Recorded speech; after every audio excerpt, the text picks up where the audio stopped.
अब साथियों हम फाइनल पेरोल वाउचर एंट्री करेंगे, जिसमें सबसे इम्पॉर्टेंट है अटेंडेंस, एम्प्लॉयज़ की अटेंडेंस, और उसके बाद में पेरोल वाउचर, और फिर आप पेमेंट कर देंगे उनको। तो साथियों अब हम अटेंडेंस जो मार्क करने वाले हैं एम्प्लॉयज़ की, वो एंड ऑफ द मंथ करने वाले हैं। फ़िलहाल हमारे सिस्टम की जो डेट है टैली पर 1 मई है, 1 मई, तो मैं इसको F2 से 31 मई कर देता हूँ। तो यहाँ पर क्योंकि लास्ट डेट पर ही अटेंडेंस मार्क की जाएगी, 31 मई एंटर। और अब हम वाउचर, किसी भी वाउचर पे जा सकते हैं, accounting voucher, inventory voucher, payroll voucher. Important है कि आपको उसकी शॉर्टकट की पता हो। अटेंडेंस वाउचर के लिए साथियों हम लेते हैं कंट्रोल F5 और पेरोल वाउचर के लिए हम लेते हैं control F4। Attendance control F5, payroll control F4 का प्रयोग करते हैं। आप किसी में भी जाएं, कोई प्रॉब्लम नहीं है। हम रेगुलर वाउचर में चलते हैं, V वाउचर, और मैंने यहाँ पर कंट्रोल F5 किया। अब कंट्रोल F5 करके मुझे अटेंडेंस एक एक करके अपने एम्प्लॉयज़ की लगानी पड़ेगी। यहाँ तो मैंने कम ही एम्प्लॉय बनाए हुए हैं तो मैं कर सकता हूँ, लेकिन अगर एक कंपनी में 20, 25, 50 एम्प्लॉय हुए तो आपको टाइम लगेगा। तो ऐसे में आप एक ऑटो फिल टेक्निक का इस्तेमाल कीजिए। पेरोल में टैली आपको ऑटो फिल देती है ऑल्ट ए से जब आप ऑटो फिल पर आएंगे तो आपको ये स्क्रीन मिलेगी। अब इस स्क्रीन में आपको डेट देनी है। वाउचर की जो आज की डेट है वो 31 मई है, ठीक है। प्राइमरी कॉस्ट कैटेगरी चल रहा है, ऑल आइटम्स ले रहे हैं, कोई दिक्कत नहीं। अब इसके बाद नीचे हम यहाँ किस बात की सैलरी देंगे उसी की अटेंडेंस लगाएंगे। हम जो सैलरी देंगे वो प्रेजेंट होने पर देंगे, तो मैंने यहाँ प्रेजेंट टाइप किया, राइट साइड में आपकी स्क्रीन पर आ रहा है। अब कितने दिन आप चाहते हैं फिल करना, 0 मैनुअल फिल कर दीजिए या सारे का सारा फिल कर दीजिए। मैंने 25 फिल कर दिया, 25 या 26 कर लीजिए, कोई नहीं। अब आप जो लिस्ट दिखाएंगे एम्प्लॉयज़ की, क्या वो एम्प्लॉयज़ के नेम के अकॉर्डिंग दिखाएंगे या फिर उनके कोड के अकॉर्डिंग जो नंबर्स हैं। तो मैंने नेम ही ले लिया, यहाँ पर ये आ गया, सारे एम्प्लॉयज़ का नाम आ गया। तो यहाँ पर आप नंबर ऑफ डेज चेंज कर सकते हैं। 25 के बदले मैंने एक एम्प्लॉय को 20 कर दिया, यहाँ 25 है, सब कुछ ठीक है। कंट्रोल A करके एक्सेप्ट करा देते हैं। अब ये डायरेक्ट हमें पेमेंट वाउचर पे ले आया। अब हमें आना पड़ेगा आपके पेरोल वाउचर पर कंट्रोल F4 से। अब साथियों जो चीज़ें हमने अमाउंट फीड नहीं किया था, जैसे bonus, gratuity, advance salary, prepaid salary जिसे हमने बनाया था, रिम्बर्समेंट, वो सारी चीज़ों को फिल करने का टाइम आ गया। सैलरी से पहले हम उन्हें फिल कर देते हैं। ऑल्ट A करेंगे, ऑल्ट A से वही ऑटो फिल की स्क्रीन आपके सामने आ रही है, कोई दिक्कत नहीं। अब यहाँ पर साथियों आपको कुछ चीज़ें सेलेक्ट करनी है। जैसे पहला ऑप्शन आप लेंगे यूज़र डिफाइंड, क्योंकि जो चीज़ें यूज़र को डिफाइन करनी थी वो तो करनी पड़ेगी। यहाँ पर सैलरी जो हम पे कर रहे हैं वो 1 मई से लेके 31 मई कर रहे हैं, 1 महीने की सैलरी, ठीक है। अब हमें याद नहीं है कि हमने किस किस को बोनस के हेड में ऐड कर रखा है, ग्रेच्युटी ऐड कर रखा है, प्रीपेड, तो उसके लिए हम टैली का ही सहारा ले लेते हैं। और यहाँ पर हम ले लेंगे साथियों सैलरी पेएबल ले लेंगे, ठीक है। सैलरी पेएबल मैंने लिया और देन एंटर करते ही हमारे पास ये स्क्रीन आ गई। अब ये कहता है जी आपने इनका अमाउंट हमें बताया नहीं था। जय के लिए आपने बोनस भी डिसाइड किया था, उसको आपने एडवांस सैलरी भी दिया था और रिम्बर्समेंट भी आपको कुछ करना है।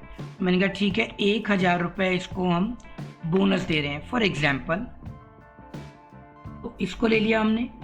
प्रीपेड सैलरी इसकी जो है हमारे पास, वो इसने हमसे एडवांस सैलरी ले रखी है लगभग 20,000 रुपये, और वो कटवाने का टाइम आ गया है। अच्छा जी, इसके बाद में रिम्बर्समेंट हमारे पास है 1000 रुपये का, तो 2000 रुपये तो इसको हम पे करेंगे और 20,000 रुपये इससे डिडक्ट कर लेंगे। तो इसको हम एक्सेप्ट करा देते हैं, किसी और पे ये फील्ड एप्लीकेबल नहीं है। Control A। अब ये वापस पेमेंट वाउचर पे आ गया, तो कंट्रोल F4 अब ले आए पेरोल पर, ऑल्ट A कर दीजिए। अब ऑल्ट ए में आपको यहाँ पर लेना है साथियों सैलरी, और यहाँ पर डिजायर्ड वैल्यू, ठीक है, 1 मई से लेकर के 31 मई तक का 1 महीने का। और इसके बाद में आप यहाँ पर लेंगे सैलरी पेबल का लेजर, क्योंकि सैलरी पे करनी है अब आपको। सैलरी पेबल, एंटर, और यहाँ पर सैलरी आ गई। यहाँ से आपको पता भी चलेगा कि कोई भी फील्ड आपने कहीं कुछ गड़बड़ तो नहीं बना दिया है, जिससे उसका अमाउंट मिसिंग हो जाता है कई बार, तो ये भी आपकी हेल्प कर देगा। अब यहाँ पर दिनेश जी की सैलरी में जो फील्ड था वो जय में मैंने बदलाव किया, जय का एडिशन आ गया। अच्छा, ईएसआई सही नहीं बना है, तो ईएसआई ब्लैंक हो रहा है, ईएसआई मुझे एडिट करना पड़ेगा। यहाँ सही पता चल गया, कोई बात नहीं। और अब हमने देखा कि यहाँ पर जय की सैलरी 21,181 रुपये बन रही है, कंट्रोल ए कर दिया। अब साथियों मैं सीधे इसको पेमेंट कर रहा हूँ F5। अभी एम्प्लॉयर का कंट्रीब्यूशन नहीं ले रहा हूँ जनरल वाउचर से, मैं सीधे पेमेंट कर रहा हूँ। F5 पेमेंट है। ऑल्ट ए करते हैं ऑटोफिल। मैंने हर बार ऑटोफिल का इस्तेमाल किया है साथियों, तो याद रखिएगा, भूलिएगा मत। सैलरी पेमेंट करनी है, ठीक है जी, सैलरी पेमेंट कर दो 1 मई से लेके 31 मई, ठीक है जी। वाउचर डेट 31 मई, कोई दिक्कत नहीं। और यहाँ पर हमने पेरोल लेजर तो सैलरी पेबल ले लेना है, ठीक है जी, ये भी आ गया सैलरी पेबल। और ये हम बैंक से कर रहे हैं तो SBI ले लेंगे, एंटर, ठीक है। पहले हमने सैलरी बनाई, पेबल, अब पेमेंट कर रहे हैं, एंटर। यहाँ पर टोटल अमाउंट आपको दिखाई दे रहा है कि आपको ये टोटल सैलरी पे करनी है, वो 81,084 रुपीज़ दे रखा है, नॉर्मल राउंडिंग की वजह से प्रॉपर आ रहा है। अब जय भाई साहब की सैलरी जो है वो यहाँ पर 3,781 रुपये आ गई, क्योंकि जो उनका बोनस था, जो उनका ग्रेचुइटी का था, जो प्रीपेड सैलरी थी, एडवांस सैलरी, जो रिम्बर्समेंट था, वो एडजस्ट हो गया है कट पिट करके। जो उनका 21,000 समथिंग प्लस 2,000 रुपये उनका आ रहा था, पीछे जो ऐड करना था माइनस में 20,000 कर देने थे, सो 23,781 रुपये में 20,000 रुपये माइनस हो गए, 3,000 रुपये यहाँ पर आ गया है, ठीक है जी, बिल्कुल सही काम कर रहा है। तो क्योंकि मैंने आपके लिए इसको जय के लेजर में कुछ बदलाव पे हेड में कर दिए थे, कंट्रोल ए करके एक्सेप्ट। मैं पीछे आपको दिखाता हूँ कि जो मैंने पिछले चैप्टर में पढ़ाया उसमें मैंने उसके एंट्री में नहीं दिखाया, तो मुझे बाद में रियलाइज़ हुआ कि आखिर मुझे ये तो सारी चीज़ें ऐड करानी चाहिए, तो मैंने वीडियो अपलोड कर दी थी, इसलिए एडिट नहीं किया। अब मैं इसको ऑल्टर पे आपको दिखा देता हूँ, पे हेड में नहीं, सैलरी डिटेल में दिखाता हूँ। सैलरी डिटेल और यहाँ पर डिफाइन में जय, तो उसको आप थोड़ा सा चेंज करना, बस आपको फील्ड ऐड करनी है और कुछ नहीं करना है। मैंने यहाँ पर बोनस ऐड कर दिया, प्रीपेड सैलरी ऐड कर दी, ग्रेचुइटी कर दी, रिम्बर्समेंट कर दिया। इस तरीके से साथियों आपने सैलरी बना ली है। अब आपको रिपोर्ट दिखाते हैं। तो रिपोर्ट के लिए हम चलते हैं अपने डिस्प्ले में, और डिस्प्ले में अलग अलग ऑप्शंस में एक ऑप्शन आपको मिल रहा है, वो आ रहा है पेरोल रिपोर्ट्स का।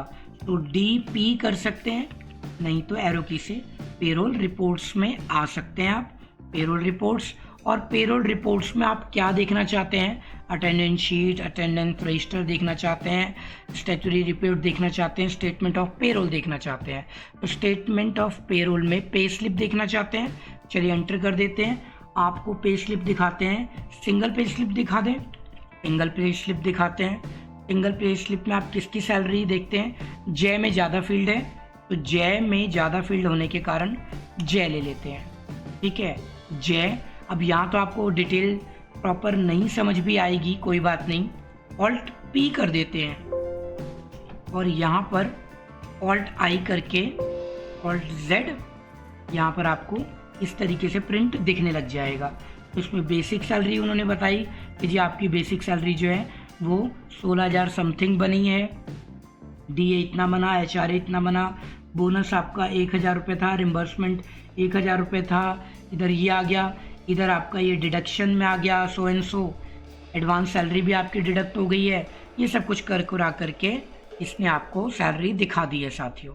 तो इस तरीके से पेरोल एक लंबा चैप्टर है, लेकिन एक बार आपको सब चीज़ें तैयार करनी होती है, उसके बाद तो सिर्फ आपको हर महीने अटेंडेंस और उसके बाद में पेरोल की एंट्री, फिर आपको पेमेंट करनी है। जनरल में आप एंट्री कर लीजिएगा, उसमें एम्प्लॉयर कंट्रीब्यूशन होता है, उसकी एंट्री आप कर सकते हैं।